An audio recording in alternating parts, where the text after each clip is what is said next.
Good morning. In today's video, I'll discuss a very important news which has come that China and Pakistan are looking at an alternate to SAARC. Now, alternate to SAARC is already there.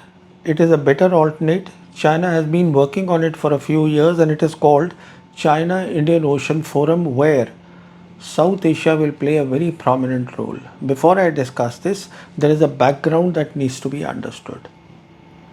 India left SAARC in 2014. That year, the SAARC summit was in Kathmandu, where three member countries, Pakistan, Nepal, and Sri Lanka, proposed that China, which had observer status, be elevated as a full member of SAARC. India did not accept that, and India had already made up its mind then to leave SAARC. And the opportunity to do so formally came in 2016 when the Uri attack happened, and same year the SAARC summit was to be held in Islamabad. India did not go for that, and being the biggest country in SAARC since then, SAARC has been comatose. So after leaving SAARC, India focused on BIMSTEC, and the reason for that was that the thinking of the Modi government is that India is a rising country, a rising power, so it should have strategic reach. And the only place that it can have strategic reach is the Indian Ocean region. And it so happens that the Americans also are focused in this region through their Indo-Pacific strategy, worked well for the Modi government. Now, India focused on BIMSTEC instead, and External Affairs Minister Jay Shankar explained that BIMSTEC aligned very well with the Modi government's Act East policy, and it synchronized very well with the American Indo-Pacific strategy, of which Quad is a centerpiece. And after that, all the acronyms in the maritime domain to show its risen power that the Modi government has coined, things like SAGAR, things like FIPIC, which is Forum for Indo-Pacific Island Cooperation, though have been created by the Modi government, they all piggyback or they are connected in some way with the American Indo-Pacific strategy. And the American strategy is all about dominance. It is about its strength, which is military power. Where the Americans have offered, they offered the role of a net security provider, including for combat to India in the Indian Ocean region. India has happily accepted that, basically to be the military bulwark against China, and to be a part of that, India has already signed the Foreign Military Foundation Agreement. As I said, it is all about dominance. It is about America's global hegemony, of which India has become a part. So it talks about rule-based order, where rules have never been written. Rules are arbitrarily decided by America and everybody else follows it. Then it talks about free and open Indo-Pacific. But rest be assured, it will not accept China as a member of it, because it is actually directed against China, but these countries will not name China because they all trade with China. So when you are about military power, you are about dominance, and where your end objective is not very clearly defined, you know precisely where you are going in a multipolar world where the global south has many other options. Now let me look at the other side, what's going on. Now the other side is China. Now China has an entirely different concept. And China does not believe in this, in the same area what the Americans called Indo-Pacific. China talks of Asia-Pacific. And China includes Africa also as part of that. It's Asia-Pacific. And I'm only right now talking about the maritime domain that of the Chinese focus, because we are discussing the Indian strategic reach here.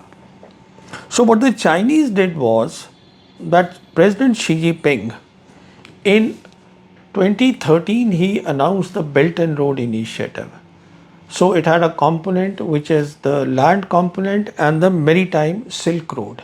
I'm only talking of the maritime Silk Road. In October 2013, Xi Jinping announced this from Indonesia.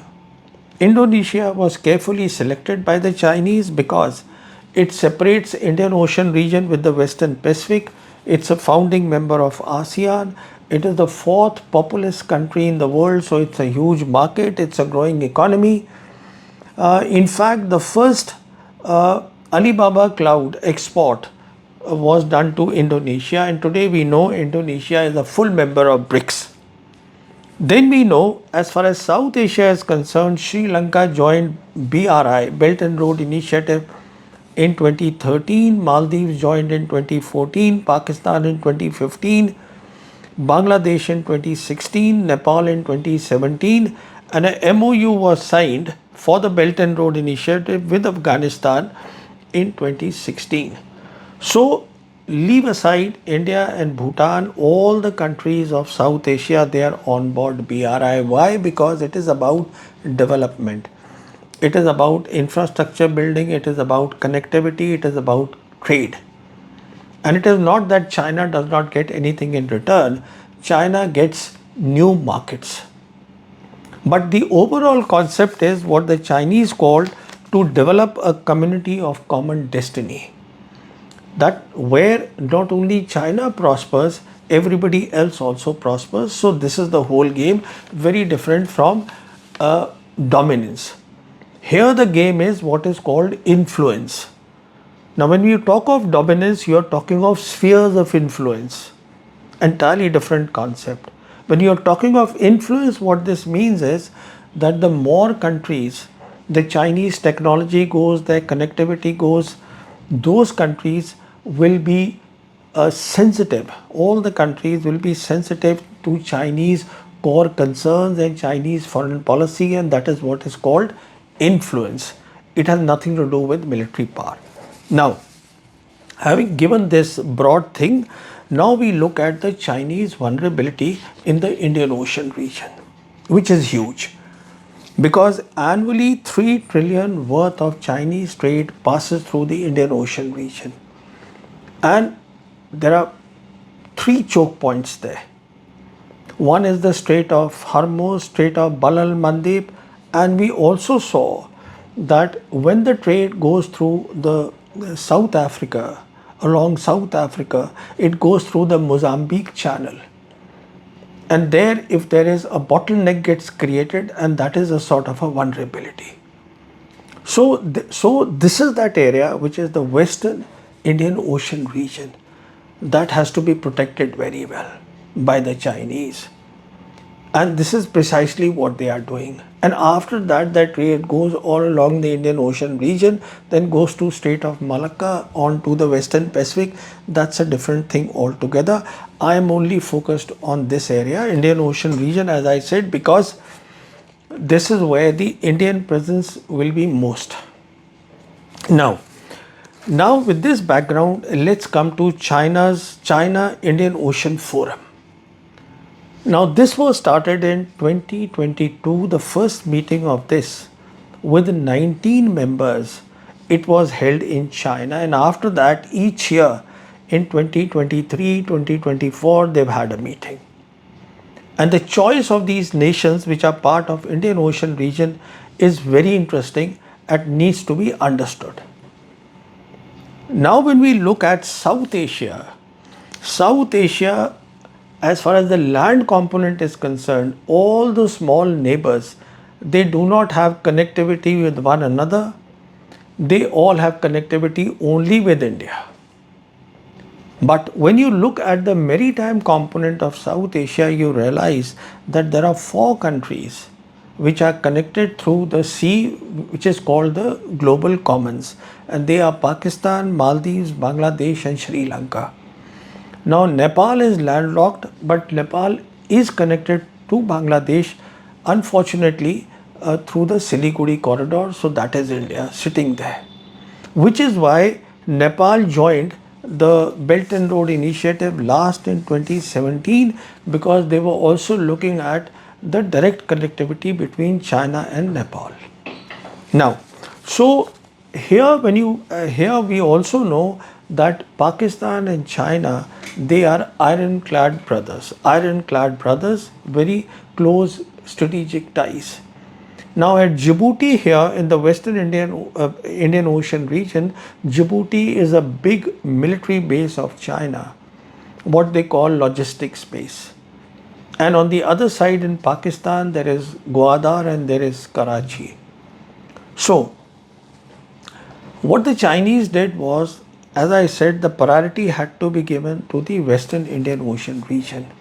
So here they have all these countries of South Asia which can play a very prominent role in this, and then Iran was also chosen to be part of the Indian Ocean Forum.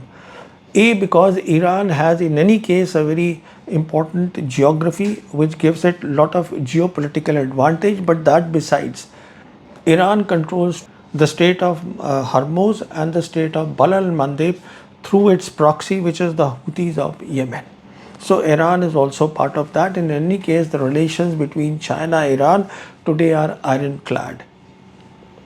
And in fact, recently the Chinese have issued a statement after the 12-day war saying that they will protect their $400 billion investment in Iran. That means they stand by Iran openly. Now, after that, when we look at Oman, I'm looking at only now the East Africa coast, because this is where, as I said, right from South Africa, this is entire vulnerability, the Western Indian Ocean region.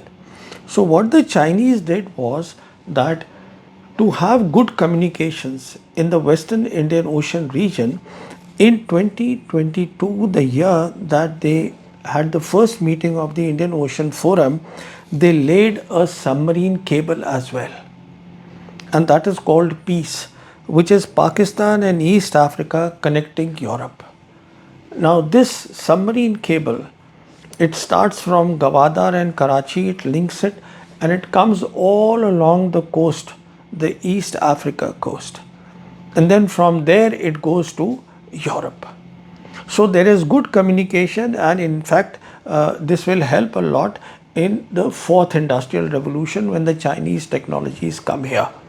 So this is something that they did, and in any case all these countries, they have the facility of Beidou satellite constellation of Chinese available to them. So the point I am making is that South Asia plays a very prominent role in the Western Indian Ocean region strategy. So it is totally integrated in a way with the Indian Ocean Forum. Now then you can see on the sketch here all the countries which are there in the Indian Ocean Forum. Now the key thing about the Indian Ocean Forum is that, as I said, it's about development, it is about prosperity. So not only many of these are on board the Belt and Road Initiative, the Chinese also announced three big things, which is the Global Development Initiative in 2021, Global Security Initiative in 2022, and the Global Civilization Initiative in 2023. All these announcements were made by Xi Jinping himself. Now, Global Development Initiative is different from Belt and Road, because Belt and Road, as I said, is about infrastructure, it's about trade, and it is about creating new markets for the Chinese. Whereas the GDI, the Global Development Initiative, is human centric. It's about poverty, it's about education, it is about health of the countries which are part of the Global Development Initiative, and it links with the United Nations 17 Sustainable Development Goals. So both the options are available to the countries to take their nation for peace and towards prosperity. As far as peace is concerned, the initiative is what is called the Global Security Initiative, which is about indivisible security, a concept that I have discussed in my earlier videos. The whole idea is that the ports of all these countries which are on board these Indian Ocean Forum, the ports have a dual use. They can be used for military purpose, they can be used for commercial, for trade.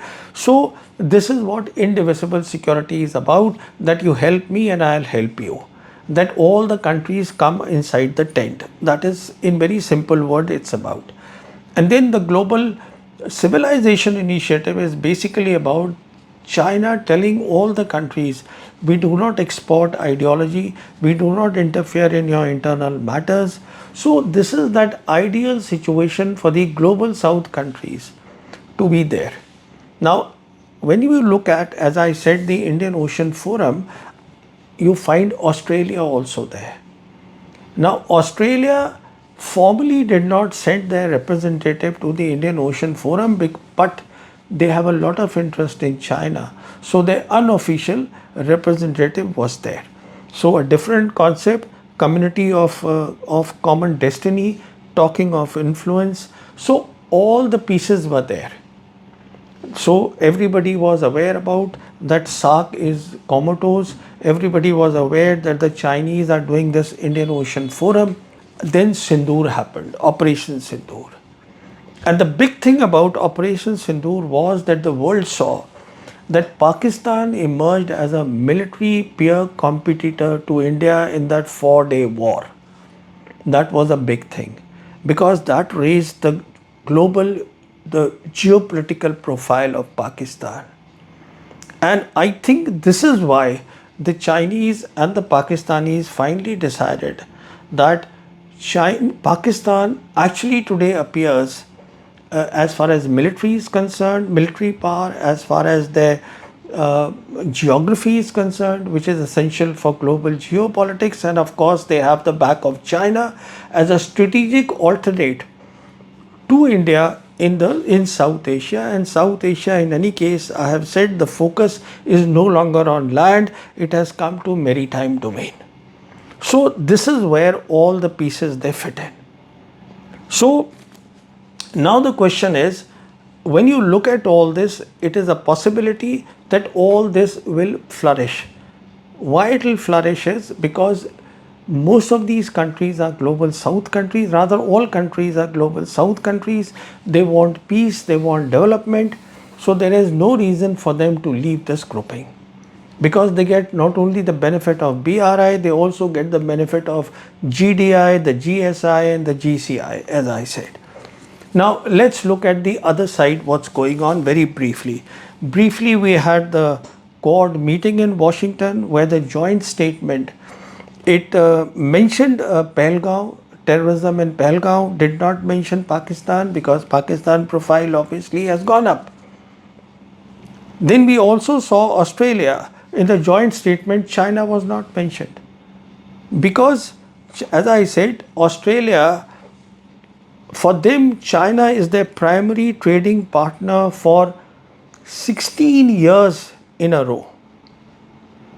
So for the Australian, obviously their economy comes first and they actually have no threat from China. Now look at the Japanese. I'm talking of the Quad members. As far as Japan is concerned, they are not happy with President Trump, because first of all, the Trump administration has told that you increase your defense budget from 3.5 to 5% of the GDP. They are not happy about it. In fact, a former Japanese Prime Minister went to the extent of saying that Japan wants peace and Japan would be happy not to have any of the American military bases on its soil. And we know Japan did not attend the recent NATO summit in Netherlands where it was invited. In fact, you look at America itself. Under the Trump administration, their entire foreign policy has changed. All that India was looking for, the back of the Americans, it is no longer there, because the entire strategic reach is based on the Indo-Pacific strategy of India being a net security provider. And here is President Trump, who has done two major things. One is that recently, I think it was last week, that because they need the Chinese rare earth mineral and magnets, the Americans have eased sanctions on their three major companies that do EDA, which is electronic design automation, which is required for chips of 7 nanometers and below, the high-end chips. They have eased the sales there. Now, the second, why they have done that is because President Biden, in his entire term in his presidency, he never went to China, but Trump there is news that Trump will be visiting China and he'll be taking a big delegation along with him to China. See, the point is China is indispensable for the world today for trade. And here are my 4 bottom line things that I want to say. The first is that Quad, which is, as I said, the centerpiece of Indo-Pacific strategy, I do not think it has any future under the Trump administration. And the Trump administration has just begun. It has total 4 years to go. Second is that all these Trump wars, the trade wars, they basically have handed over the world markets to China. More and more people, in fact, the EU delegation also is going to China now. And the third is that when we talk of global South rise, it is not about India. It is, they are dependent on China. They are dependent on China for trade. China is the largest manufacturing nation in the world. And then they are looking at the third and the fourth industrial revolution technologies also coming from China. And the last one is that the alternate to SAARC, it's very obvious to anybody to see, it is it's China Indian Ocean Forum, where, as I said, South Asia minus India will have a central role to play. Thank you so much.